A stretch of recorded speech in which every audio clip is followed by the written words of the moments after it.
Welcome to day 232 of the New Way. I'll read Matthew 21:20 through 22. When the disciples saw this, they were amazed. "How did the fig tree wither so quickly?" they asked. Jesus replied, "Truly I tell you, if you have faith and do not doubt, not only can you do what was done to the fig tree, but also you can say to this mountain, 'Go throw yourself into the sea,' and it will be done. If you believe, you will receive whatever you ask for in prayer." And I'll read Mark 11:22 through 24. "Have faith in God," Jesus answered. "Truly I tell you, if anyone says to this mountain, 'Go throw yourself into the sea,' and does not doubt in their heart, but believes that what they say will happen, it will be done for them. Therefore I tell you, whatever you ask for in prayer, believe that you have received it, and it will be yours." Whatever you ask for in prayer will be yours? Wow! Is that what these verses say?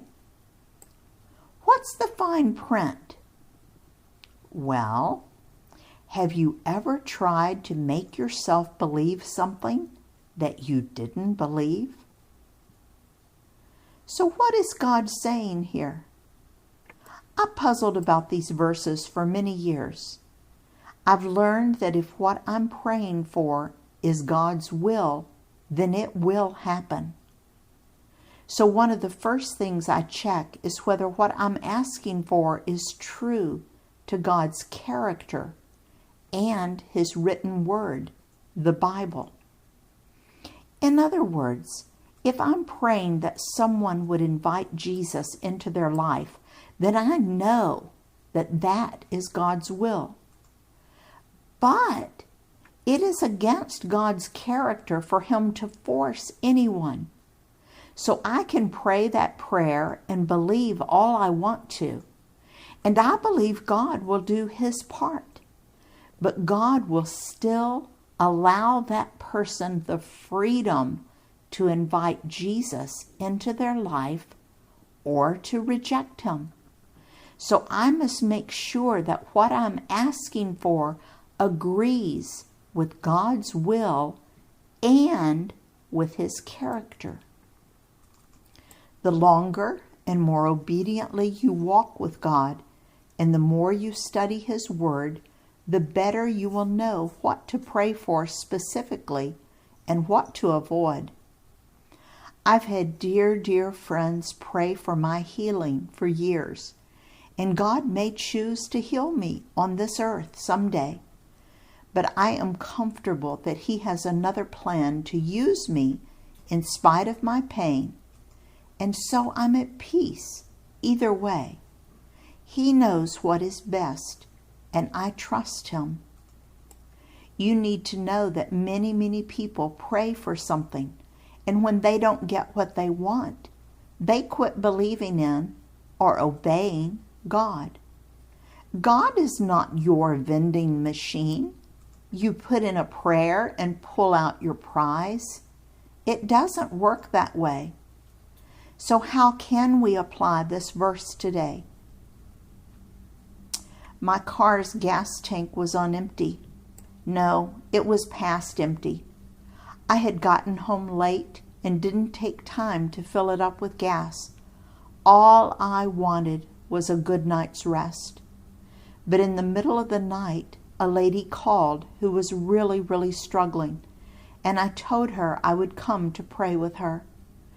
I got up, pulled on some clothes, told David where I was going, and started driving to her part of town, which wasn't a safe area to be in after dark.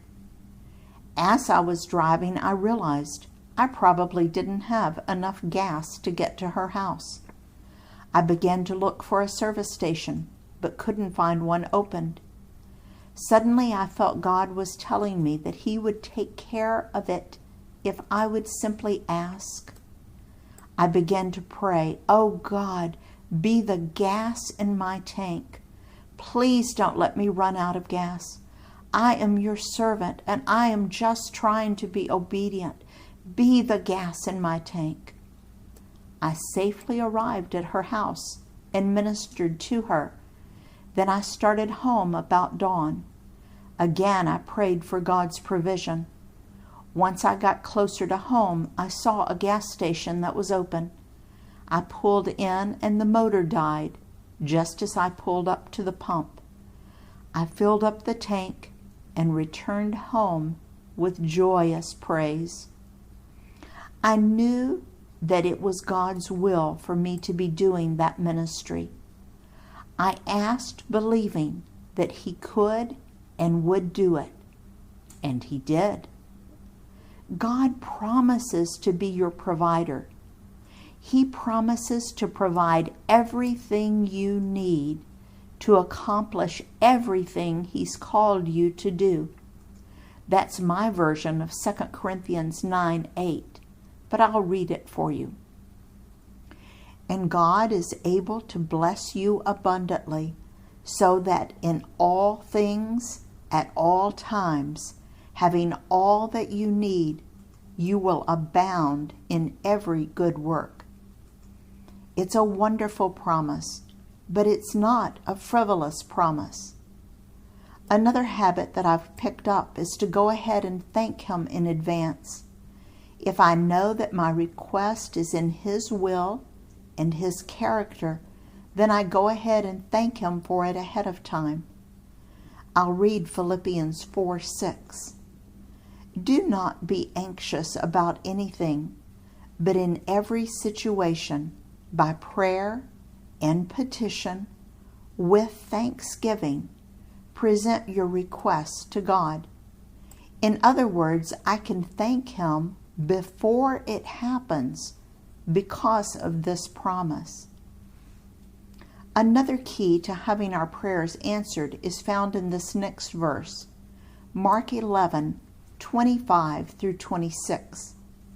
"And when you stand praying, if you hold anything against anyone, forgive them, so that your Father in heaven may forgive you your sins."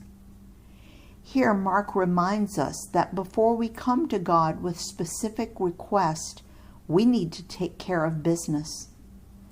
Some translations do not contain Mark 11:26 because it is not found in the earliest manuscripts.